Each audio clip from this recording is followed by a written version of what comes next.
5-Year Mission Podcast, Episode 2. This week's episode of 5-Year Mission, the podcast, is brought to you by Fansets, the place for amazing pin collectibles. They have close to 200 officially licensed Star Trek pins to choose from, with new pins coming out every month. See all the pins and collectibles they have to offer at fansets.com, and stay tuned for this week's special 5-Year Mission, the podcast discount code. Fansets, we are Star Trek. By now you figured out that this is a 5-Year Mission podcast.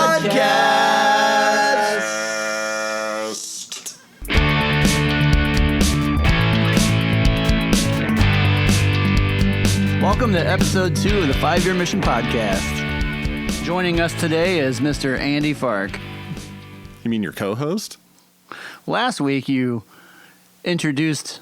I introduced everybody else, but I forgot to introduce myself. And it made it seem like you were the host and we were joining you. So this week I'm the host and you are joining me. Oh, is that how we're doing this? Is that how we're doing this? No, because I'll run out of things to say. I know I know how you roll.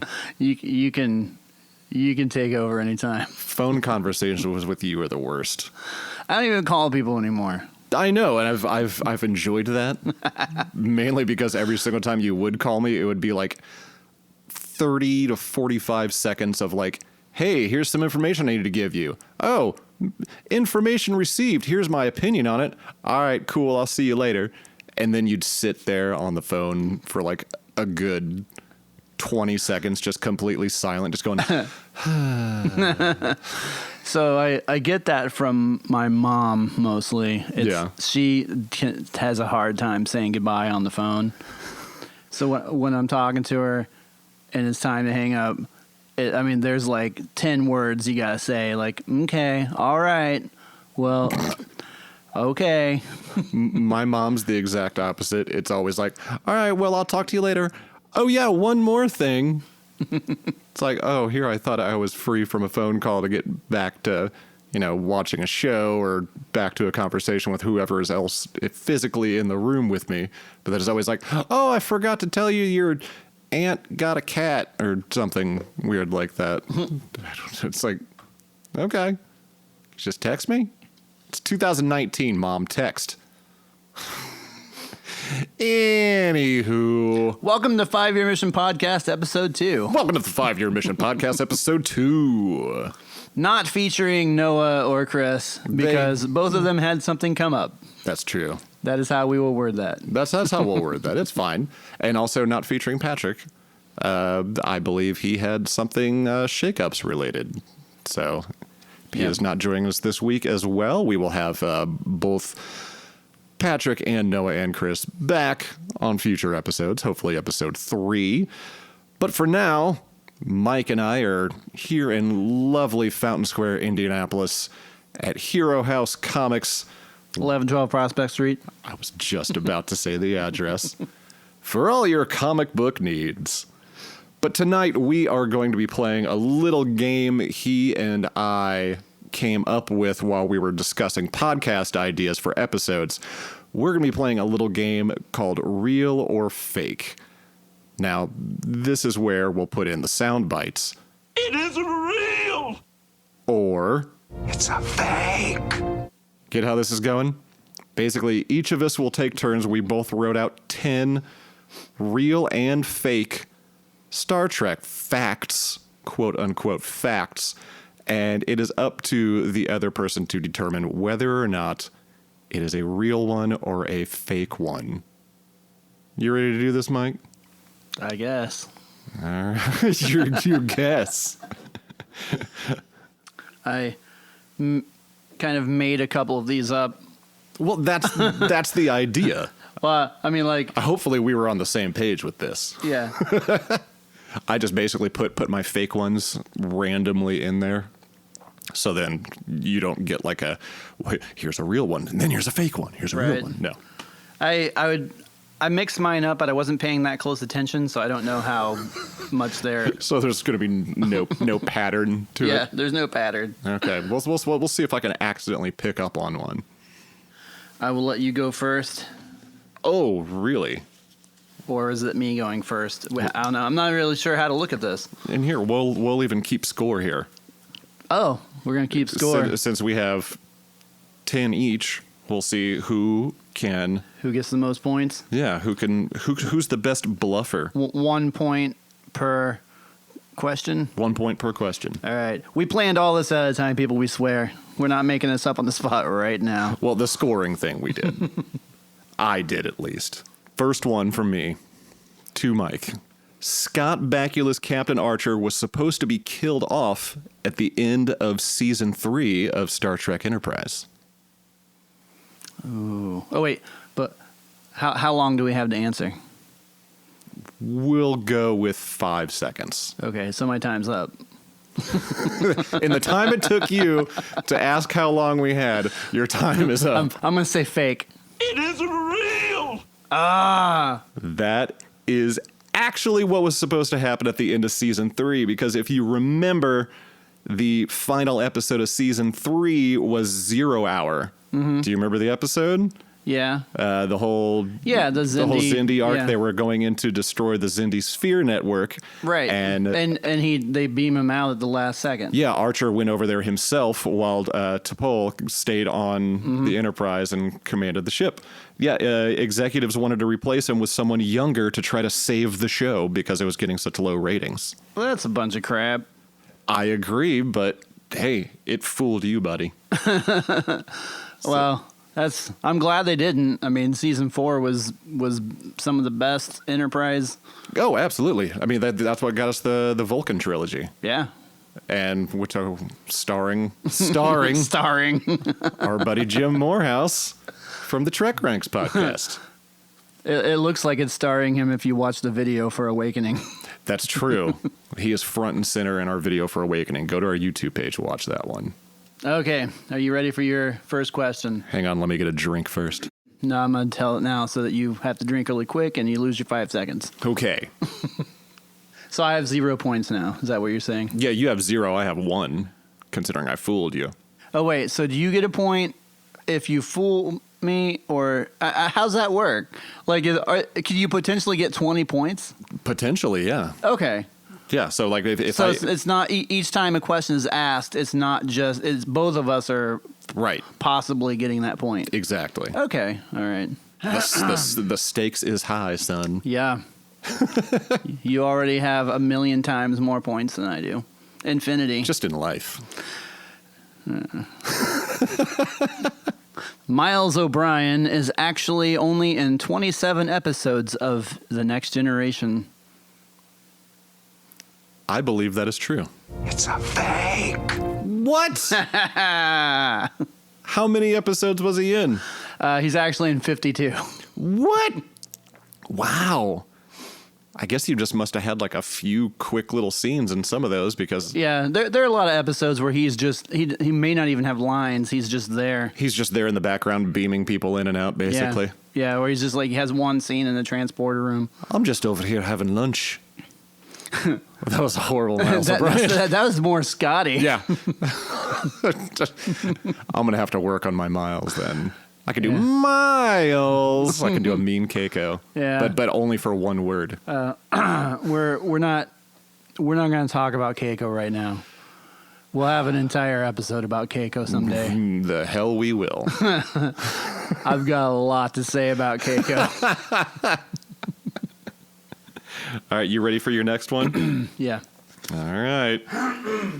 Star Trek II: The Wrath of Khan originally had 4 other titles.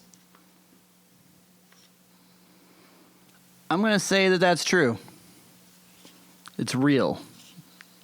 I got to say the right word. It's like Jeopardy. If I don't say the right word, then I fail. It's real. What is real? It's a very philosophical question. I mean, who is real? There we go. It isn't real. Are you real? No. Yeah, that is right. The original 4 other working titles for Star Trek II: The Wrath of Khan were also the Genesis Project, just plain old Star Trek II. I mean, I would have at least added an Electric Boogaloo. I mean, the first movie had a name. It was the motion picture. The motion picture. Clever, guys. So was it the motion picture 2? No, just plain old Star Trek 2. Way to be consistent. Yeah. And there was also The Vengeance of Khan. which, yeah. And the other one kind of surprised me. The fourth working title was The Undiscovered Country. Oh yeah. I did not know that. Actually, one. I remember hearing that. That is a Star Trek fact. I remember.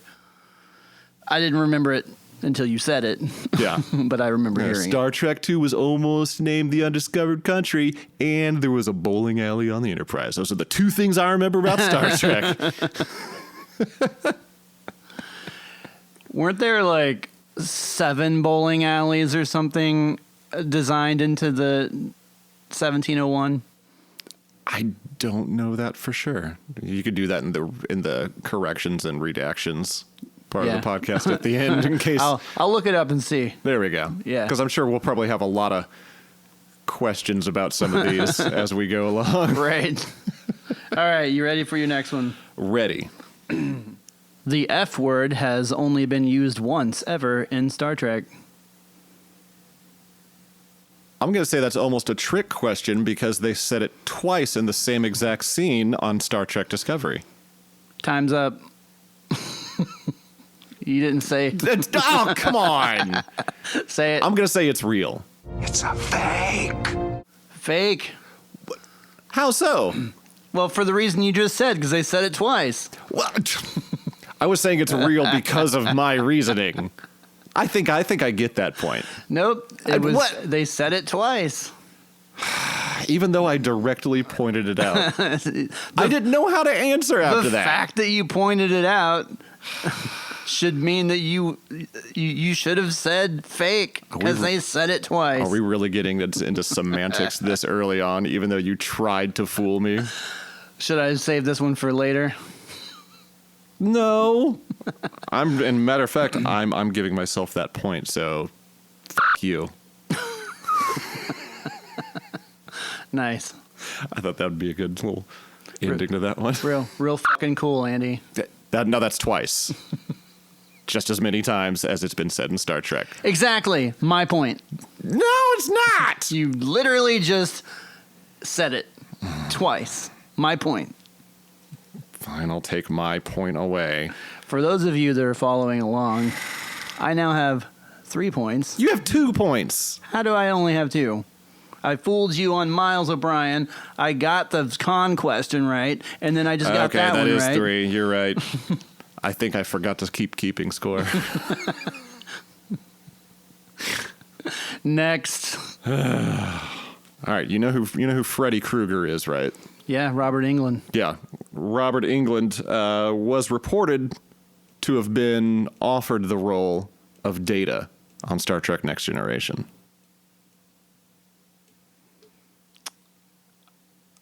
I'm going to say that's real. It is real. You are correct, sir. That is real. As a matter of fact, Robert Englund was recommended to the producers by none other than Mr. David Gerald. Oh. Yeah. Interesting. I feel like I also heard that somewhere in a interview or a documentary or something. A listicle, maybe. Or on some kind of commentary. Yeah, that would have been a kind of a weird one. Because he was already famous for Freddy Krueger at that point. And he had just come off of doing V. That's right. Yeah. And had a couple of the Nightmare movies out. So that was around the time of the Dream Warriors. Yeah. And I think that was also the time he was also filming his weird little cameo type role as the main bad guy, kind of, sort of, in the Andrew Dice Clay vehicle, The Adventures of Ford Fairlane. That's right. Hello. I forgot that he was in that. Man, I need to watch that again. I know. It's. I mean, even though it's an Andrew Dice Clay movie, it's still a good movie. I loved it. Like at that age, I watched it like so many times. Oh, like, yeah. I would rotate between that and Bill and Ted like all summer long. Now, see, my summer movie selection was Bill and Ted's Excellent Adventure. That's one other thing we have in common. Mm-hmm. But then this one, I think I already told you about, is Motley Crue Uncensored. Yeah. The home video. Yep. That and Kiss Meets the Phantom of the Park. In between said the summer between 8th grade and freshman year, those are the 3 movies I would watch nearly every single day. Like summer of '89. Back in the summer of '89. So moving on. How do I only have 1 point? I don't know. I'm actually surprised. So when we started this band, all we needed. I'm just kidding. Oh, hush. When we started the band, I was most certainly the biggest Trekkie in the band. Yeah. And I knew the most. I had the most information. I remember at conventions, people would come up to the booth and start talking about some random episode, and then everyone would look at me. That's be like, true. What episode is it, Mike? And then I'd have to figure it out and say it. But now, like, Andy has far surpassed me as knowing about episodes. And I mean, I've probably still seen them way more than you. But, Oh, definitely. But my memory sucks. It's because we're getting old, Mike. Mine has always sucked. It's just getting worse. All right, next question. Jeffrey Combs has played 7 different characters on Star Trek. That is fake. He has played more than that. It isn't real. Oh, it's true. it was He's only real. played 7 characters. Yeah, I thought it was like I know. way more than that. I for thought it some was way reason. more than that, too. Wow. I mean, he's been in like 80 episodes. Oh, yeah. But Wei Yun and Brunt and Shran took up a lot of those episodes. That was, 3 of his big He ones right played there. one other character on an episode of Enterprise in the Ferengi episode. Wasn't and- he also one of the original Ferengi on Next Gen? No. No? He was not in any episodes of Next Gen. Oh, okay. So he played Shran, the Ferengi in Acquisition.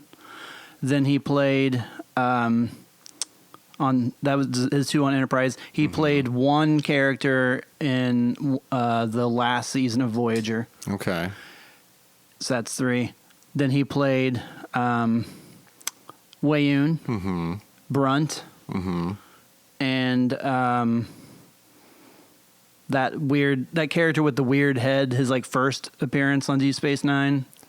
Oh, the guy that was helping Quark smuggle things. Yeah. Yeah. Yep. Yeah. Yeah. It's he was like angry about the holodeck. Yeah, that's right.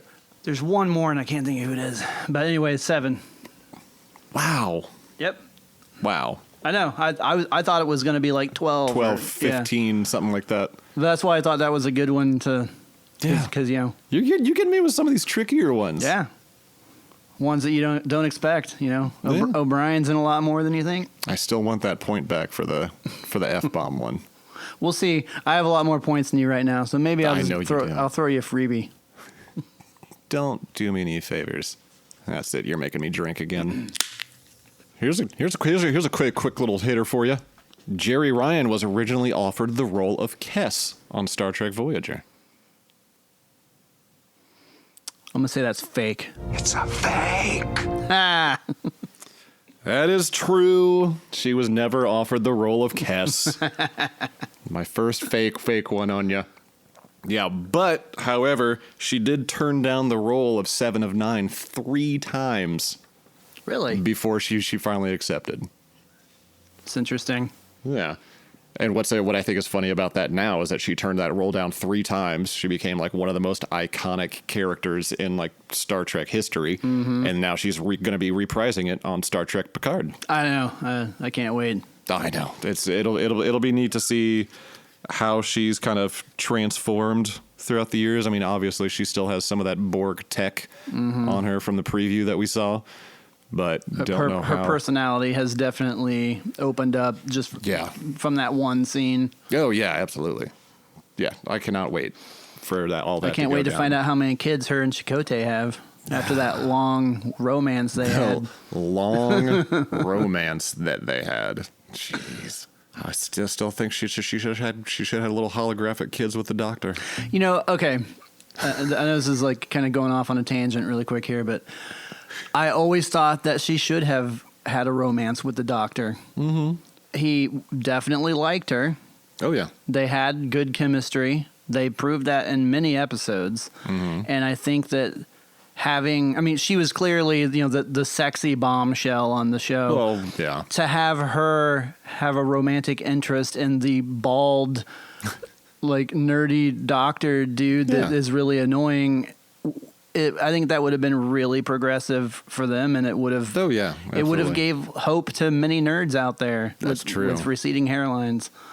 But instead, let's stick her with Tattoo Face. He's got good hair. Oh, Chakotay. Real quick at the end, hurry. Oh, Voyager. I got a lot of problems with you. Next. All right, this one goes back to. Not back to, but this is referencing a character you already brought up. Okay.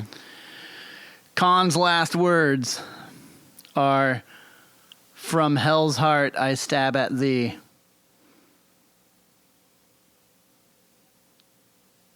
I have a feeling you're tricking me on this. So I'm gonna go with fake. Good guess. It's a fake. Because he finishes the quote. And the rest of it is, "I spit my last breath at thee." That's right. Yeah. Yeah. For hate's sake, I spit my last breath. Yeah, I thought I'd get you with that one, but you've caught on to my tricky questions. Well, you're not the best liar in the world, Mike. I know. I should cover my eyes so you can't tell what kind of face I'm making. We should start turning the other way while we're asking questions, so you can't read body language. They sort of how the poker players wear the sunglasses and hoods and hats. And I'll just go down and like this.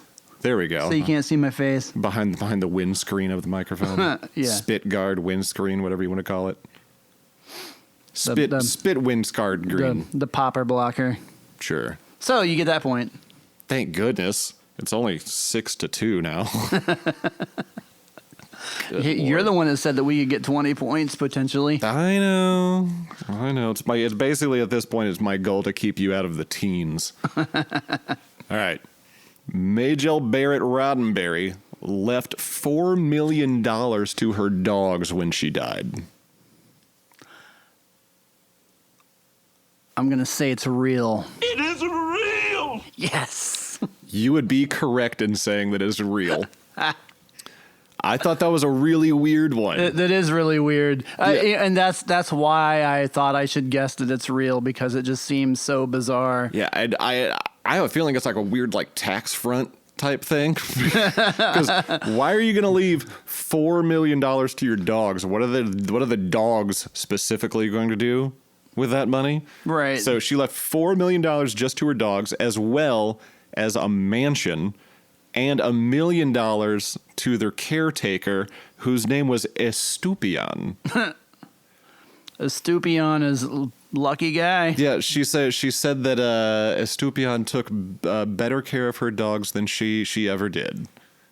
And so basically, Estupiñán gets $8 million. Well, no, she didn't leave $4 million to each of her dogs. It was just $4 million total to the dog, to the dogs. But did you say she left something to him?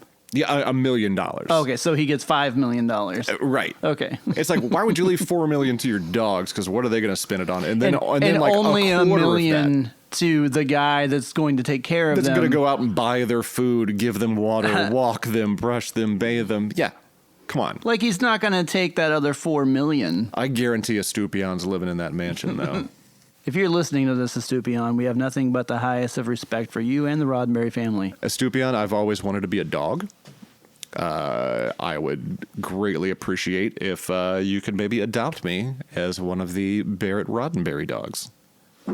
Oh, way to go, Mike. I bumped my mic. Now my popper blocker's in the wrong spot. My spit guard. Windscreen. Sounds like a transformer. It does. All right. We're up to question 5 now. This marks the halfway point once this question's over. Ron Perlman, who played Viceroy in Star Trek Nemesis and wrestled with Commander Riker in one of the scenes in the movie, was almost cast as Will Riker. That is fake. It isn't real. That is real. He was one of the. What was funny is that I was reading on Memory Alpha earlier today, and I was looking at like some of the people that were considered for Riker. I did not see his name pop up. That one, I got that one from watching Nemesis with commentary. Oh, you're one of those commentary people, huh? On some movies. But on Nemesis? Well, I mean, there was a time when I was working at Kinko's, and in the evening, I would just sit and watch stuff, you know. Instead of working at Kinko's? Yeah. There's a reason I don't work at Kinko's anymore. Yeah, I would sit and watch a lot of things. And so I went through a phase where I watched all the Trek movies with commentary. Okay. Moving on to the next question. Next question. Well, I guess it's not really a question. It's more of a statement. Yes. Than anything else. Yeah, I guess. Statement. All right. Ooh, moving up to the reboots. Chris Pine nearly passed on the role of Kirk to play Rambo's son in Rambo: The Fight Continues in 2008. I have to say that has to be fake. It's a fake.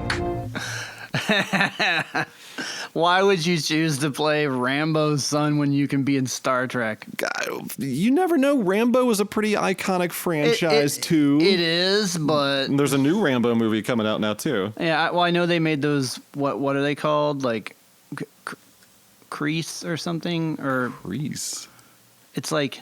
No, I'm thinking of Rocky. The Creed movies. Creed, that's I was thinking Rocky, sorry. It's basically just like Rocky, the Next Generation. Yeah. More or less. And Rocky plays the dude that trains him or whatever. Right, yeah. It's like, I'm retired, kid. I knew your dad. He was a good guy. What's funny, the reason why I came up with that was because somebody mentioned Creed on a movie podcast I was listening to earlier, and I was like, you know what would be funny? Is if somebody from the Star Trek universe wound up playing like Rambo or Rocky's son. But right, Rocky did have a kid.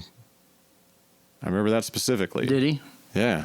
I really don't remember the Rocky movies. He and Adrian had a kid. I remember he fought Mr. T and He-Man. And Hulk Hogan. Oh, that's right. Yeah. Which one was Hogan in? Who was it in the first movie? Was that Dolph Lundgren? Lundgren was in Rocky IV. Okay, I remember that one. Mr. T was in one of them. Yeah. I don't know which one, but... You could put that in the redaction section at the end. You like that redaction? I do like the redaction section. It was a nice little addition. Yeah, Mike in episode 1 snuck that in at the end. It was a little corrections department type thing. All right, give it to me, Mr. 9 points to my 2. All right. Hiding behind the windscreen again. Hikaru Sulu is in more episodes than Lieutenant Leslie. That is fake. It isn't real. For some reason, I thought it would be different because Leslie was in the background of so many episodes. Actually, that's what I thought too. I looked it up thinking that I would ask you that and that you would... Did you have a number? I do have the numbers. Leslie was in 51 episodes. Okay. Sulu was in 52 episodes. Oh! Now, Eddie Paskey was in 60 episodes, but he played other characters. Right. So Eddie Paskey was in more episodes than George Takei. Right. But Leslie was in one fewer episodes than Sulu. Oh, that was so close then, which is why I kind of took a second to be like, I know. Leslie was in the background at least of a ton of episodes. I know. He one time they let him sit in the captain's chair. I know. You know how I know that?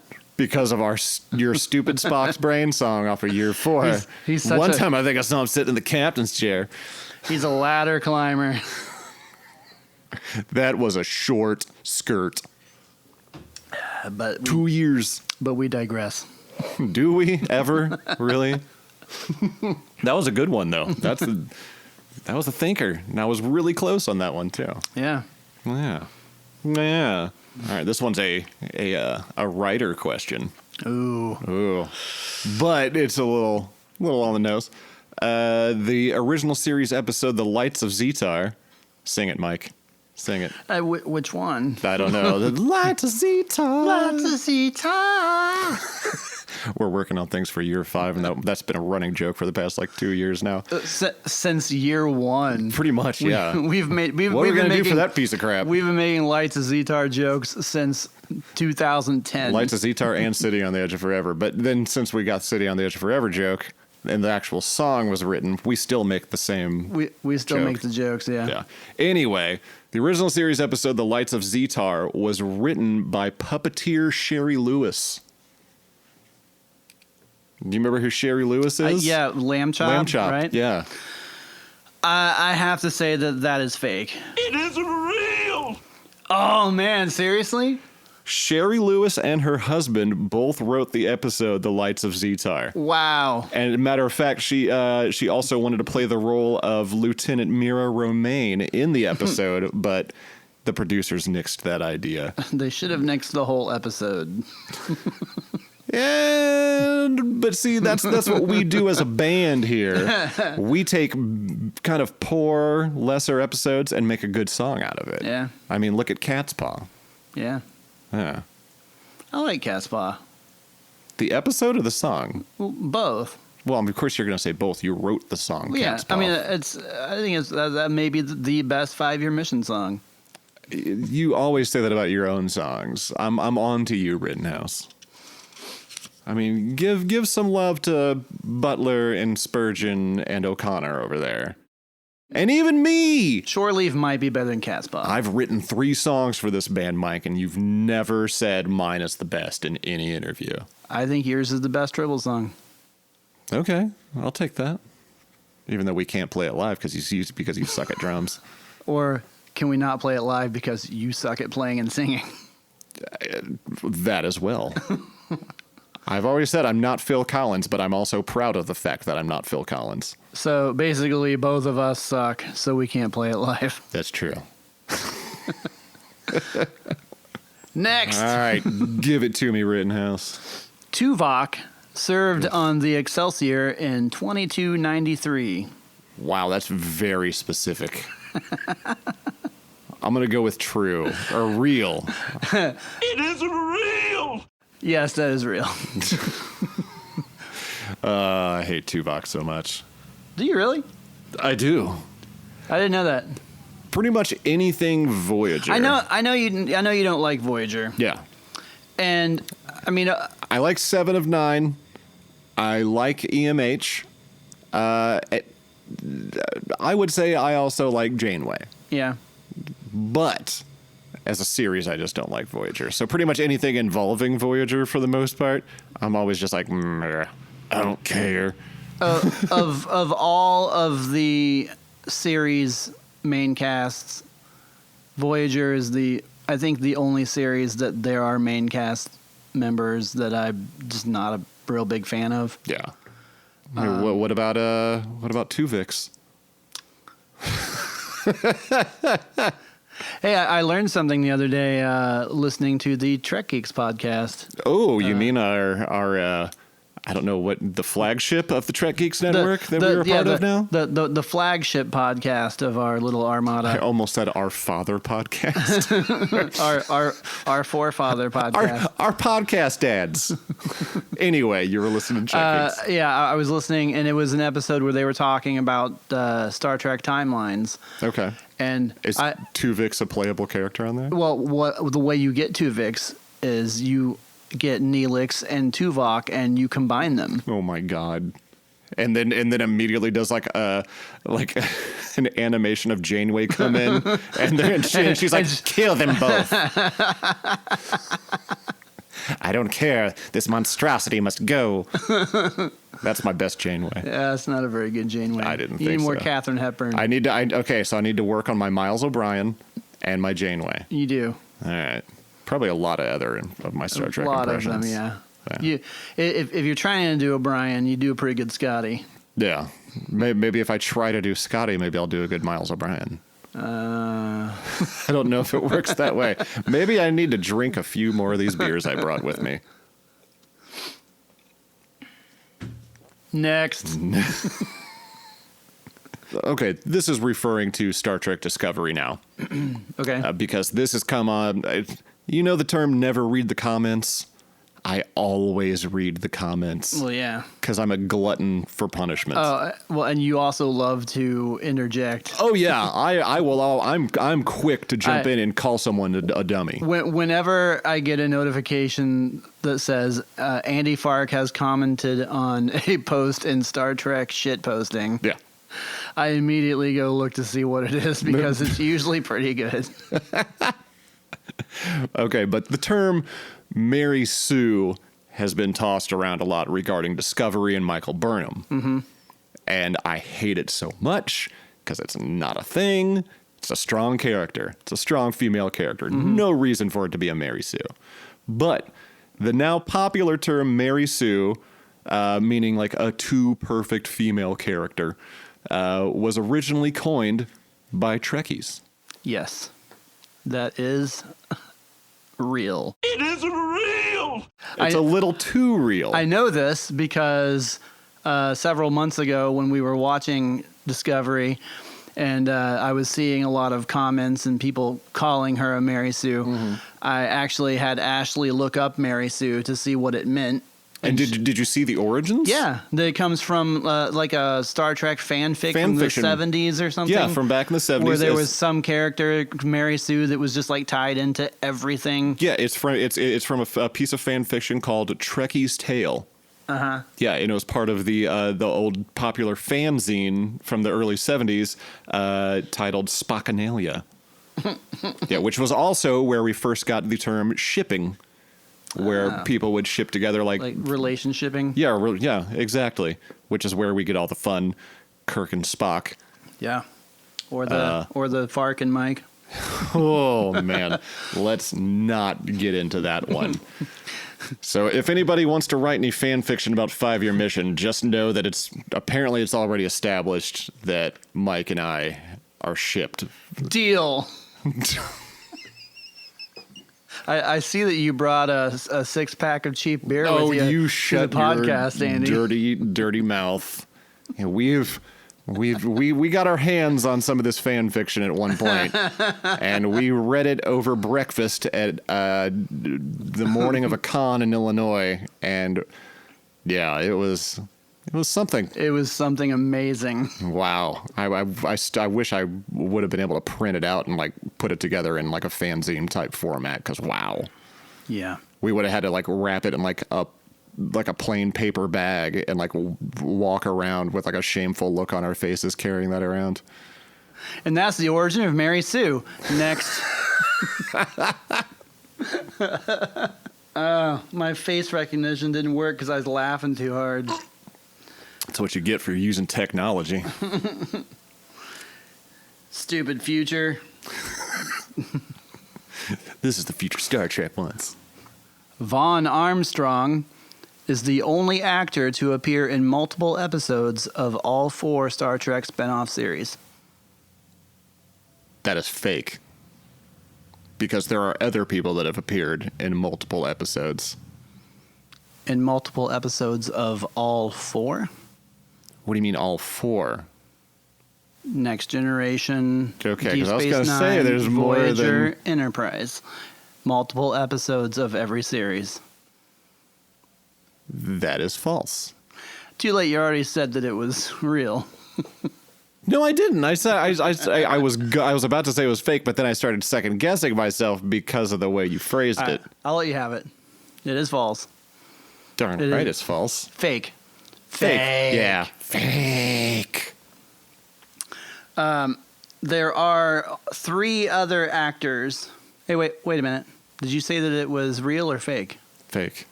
No, it's real. It isn't real. He's the only person? Yeah. That's Sorry. appeared? Yeah, no, that's real. He is the only person who is in multiple episodes of each series. There are 4 actors who were in all 4. Mm-hmm. But they weren't in multiple episodes? Right, but most of them were only in one episode of Next Gen and one episode of Voyager. He is the only one that was in more than one episode of every series. Between Next Gen, DS9, Voyager, and Enterprise? Yes. One of those 4 actors is Jonathan Frakes. Has he? Because he played... I thought he was only in one episode of Enterprise. Right. That's not multiple, though. Right, that's not multiple. And right. he was in one episode of Deep Space Nine. And he was I think, only one episode of Voyager. It was a Q episode. Okay. So Vaughn Armstrong is the only person who's been in more than one episode of every series. Combs wasn't in multiples? He was, but he wasn't in Next Gen. Dang it. You're getting me with these weird trick questions. And he was only in one episode of Voyager. So he was on all of them, but just not in multiples. Which one? Combs. But he wasn't on Next Gen. Wasn't on Next Gen, that's right. Right. Okay. And he was only in one episode of Voyager. Wow. You're killing me. Great. I've already put the slash to give myself 5 points. Now I got to erase that and go back to 4. And give me a point. Am I in the teens yet? No, you're not in the teens. You have 12. So hopefully you don't get this. Next. I'm highly disappointed with my performance. Yeah, me too. All right. My final question. Or statement. Are we whatever. Are we up to the last one? This is the last one I have. I think that's all 10. I had 2 more. Hang on a second. 1, 2, 3, 4, 5, 6, 7, 8. Ooh, I was 1 short. Did you only do 9? Oops. I'll just think up one off the top of my head after I do this one. You do your other one. So I should probably just Assume it's fake. assume that it is fake. More than likely. That's behind the scenes stuff, though. Next. When they first started airing episodes of Star Trek Next Generation, the BBC banned an episode of TNG from airing due to a graphic death by phaser. Real. It isn't real. You're officially in the teens. Was it Oh, loud as a whisper? No. Season 1. Was it... Oh, it's just a single word. I know. I think I know which one. Does the name Dexter ring any bells? Yeah, Dexter Remick. I'm certain I know which one it is. I'm just trying to think. Conspiracy. Good job. Yeah. Wow. I knew the one. I couldn't think. I was like, starts with a C. What is it? Yeah, and I forgot to write it down. There was another episode that they had originally banned, but they finally wound up showing it in like the early 2000s. There was another one that was like... Was it Tasha Yar on the planet of all black people? No. Was it not the drumhead? I always want to say the drumhead. That's a completely different episode. I don't know. Redaction part. Code of Honor. Is that the one? That's the one with all the Tasha Yar on the planet of all black people. Yeah, that was the episode I was trying to think of. Okay. But no. That's I can't remember the other one that got banned. I've unfortunately forgot to write that one down in my notes. Maybe we can add that into the redactions. Yeah. I'm liking the redactions part. It kind of gives me an out to screw things up. Yeah, because at the end I'll just correct whatever you said wrong. Here's the stupid thing Andy was trying to think of. All right, Andy, come up with something off the top of your head. No, you got to do one on me now. Oh, right. Okay. Number 9. Number 9. Tom and Number 9. B'Elanna had twins in the final episode of Voyager. Ugh. Don't ask me Voyager questions. I know how to get my points. Fake. It's a fake. You are correct. Thank goodness. They only had one daughter. I have no follow-up because, as you will learn as this podcast goes on, if you haven't gathered that yet, I am not a fan of Voyager. Currently, still, whenever I can, slogging my way through a second viewing of Voyager from beginning to end, chronological order and everything. How far are you now? About halfway through season 4. Because I know you started back like in the winter. Yeah. Yeah, it was about January when I started season 1, and I'm still only like halfway through season 4, and it is nearly the end of August. Well, to be fair, there's a lot of other TV right now, man. To be fair, there's a lot of other TV to watch. You know, what's funny is there is a lot of other TV, and for some reason, I still go back and rewatch the same crap all the time. Actually, I just recently introduced my girlfriend to Discovery. She hadn't really watched anything since like when she was little, watching episodes of the original series and Next Gen with her dad and stuff like that and her brothers. She had not seen Discovery at all. And without me even suggesting it, like night after night, you want to watch an episode of Discovery? I'm like, I absolutely do. So now we finished off both seasons of Discovery within like 3 weeks. So is that your third? That's my third run through of Discovery. Okay, I've still only watched through once. I started to rewatch the first season before the second season came out. Well, you have my commercial-free CBS All Access info, so I know you have it. And what do you use to watch on that? MacGyver. I haven't watched MacGyver in a few months now. Okay. Currently, I'm watching Married with Children. Oh my gosh. Next question. This is the one I got to think on top of my head. So try to think of something that you know is real. Right, exactly.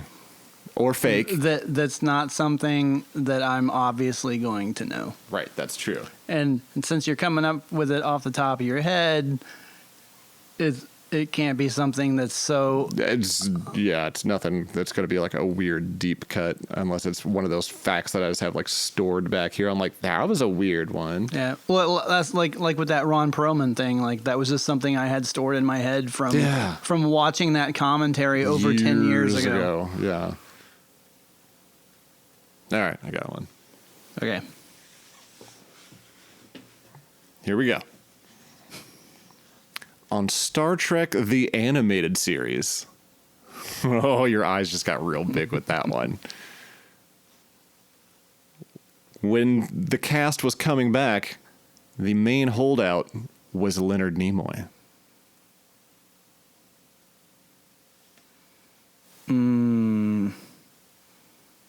Fake. It's a fake. That is fake. However, the caveat to that one is that he did wind up holding out after he was cast because he wanted George Takei and Nichelle Nichols to be part of the actual cast rather than being recast on the voices. And then he also halted production once he found out on the original series that Takei and Nichols weren't getting equal pay. Yeah. So he went to bat for them. That's cool. That's Nimoy for you, though. Final question. Yeah. Final question. And you kicked my ass already, so let's just say that this one is going to be worth it's gonna have to be worth. This one's worth 14 points. This is an easy one too. We'll see. Maybe it's not. Majel Barrett played 4 different roles throughout Star Trek. It's real. It isn't real. That is correct. Name them. Yeah, name them. No, I said you to name them. I can name them. Can you? She was number 1. Mm-hmm. She was Nurse Chapel. Uh-huh. She was Lwaxana Troy. Yeah. And also the voice of the computer on every single series. Yep. I believe it was every single series. She was. She was on. She appeared on all 4 of the spinoff series. Yeah. And I believe didn't they update it for part of Discovery as well? I don't believe that she's been on any of Discovery. I know that she recorded some stuff for Enterprise like 8 days before she died. Yeah. I believe she actually recorded like... Or no, that was for the 2009 movie. Yeah. Yep. For the JJ movie. From what I understand, she actually recorded kind of like a bank, like they do for like Waze and like automated like talk to text type things. Yeah, like Siri stuff. Yeah, basically she did that. So hopefully one of these days we'll have that available. I know. I was just talking about that the other day. Yeah. That if they were to make that available, and that I could just like talk to my phone and just say computer instead of having to say like Google or Siri. Well, no, they do that for the Alexa. You can actually change it to where you can say computer. And if you can and if you can download like the Majel Barrett voice, I would use that thing all day long. Oh, absolutely. That would be so awesome. Computer, what's the weather today? Working. All right, so our final score for the first edition of It's Real or It's Fake. Mike wound up with 13 points. Did I get a point for that last one? Oh, no, you got it. Never mind. I got that one. Sorry, never mind. So I barely kept you out of the teens. You just got into the teens. And then I wound up with 6. It's not bad. Yeah. Where'd the other point go? I know, that's what I was just thinking. I must have just missed one. Who cares? You beat me either way. Conveniently. So basically, I got 14 points. Probably, yeah. More than likely. Because he's not going to forget to give himself a point. That's right. If I get something right, you better believe I'm getting that point. All right. Well, until next time, I will carry the belt. We need to have a belt. We should make a belt. A real or fake belt. Yeah, I like it. You could have like both of their faces on it. I may have to work on that now. Have Benny's face. It's real. It's real to me. It's a fake. Oh my gosh. It's when Cisco went super dark. All right, well, this has been episode 2 of the 5-Year Mission, the podcast. I almost said the 5-Year Mission podcast, but we're not doing that. Sort of a space ballsy thing. 5-Year Mission, the podcast. I like that. I like it too. You can thank Bill from Trek Geeks for that one. Ah, thanks, Bill. Just kind of the generic name he was going with, but it's better than Rockin' Good Times with 5-Year Mission or something goofy like that. I don't know. Eventually we'll come up with a better name and be like, we should have gone with that. But then we'll have like podcast merchandise made and then we'll be stuck with 5-Year Mission, the podcast. Yeah. I'm fine with it. Yeah. No, I like the Spaceballs angle. Yeah. We can do a 5-Year Mission, the flamethrower next. Snotty, beam them down. Goodbye, everybody.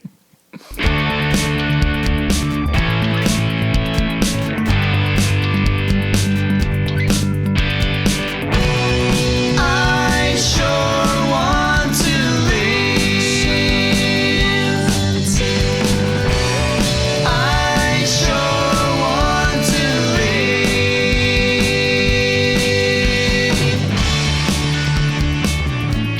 Thank you for listening to this episode of 5-Year Mission, the podcast. If any of you are interested in listening to more of our music, you can check us out on YouTube or Spotify or iTunes or pretty much anywhere that you can listen to music. Just search for 5-Year Mission and we should be the first thing that comes up. If you would like to contact us in regards to the podcast or anything else that you want to talk to us about, you can email us at 5yearmissionband@gmail.com. And for more information about the band, you can go to 5yearmission.net and also follow us on Facebook, Instagram, and Twitter. Fansets.com is your home for all things Star Trek pin related, including pin releases from DC, Harry Potter, and Firefly. You're bound to find something you'll like in their nearly 200 licensed Star Trek pins. I personally have about 30 of these things, and I don't have enough room on my jacket. We'll post those in the show notes somewhere. Fansets is currently offering a super limited amount of Brent Spiner and Doug Jones autographed pins, and these things are not machine replicated and both come with a certificate of authenticity. Get yours while supplies last. And this week, as an added bonus, listeners can get 15% off their entire order at fansets.com through our special discount code. Simply enter the word 5-year mission at checkout. That's all caps, no spaces. Use the number 5. 5-year mission. Fansets. We are Star Trek, and we thank our buddies at Fansets for sponsoring this week's episode. Corrections and redactions. My directive is prime, and I'm right every time. And this time I think you'll find it's a better day. This week's corrections and redactions are brought to you by Classic Rittenhouse. Jeffrey Combs' 7th character was in Far Beyond the Stars. He played Officer Mulcahy. In Rocky 1 and 2, Rocky fought Apollo Creed, played by Carl Weathers. In Rocky 3, he fought Clubber Lang, played by Mr. T, and Thunderlips, played by Hulk Hogan. In Rocky 4, his opponent was Drago, played by Dolph Lundgren. In Rocky 5, Sylvester Stallone's son, Sage Stallone, played Rocky Jr. The other Next Generation episode banned by the BBC was The Icarus Factor. You'll figure it out.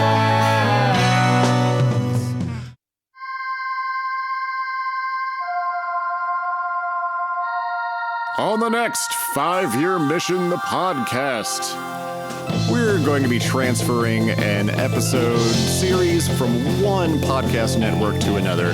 That's right, we're bringing back the series What Are Little Songs Made Of, where we will be discussing the Galileo 7 with Noah Butler, songwriter extraordinaire. Be there.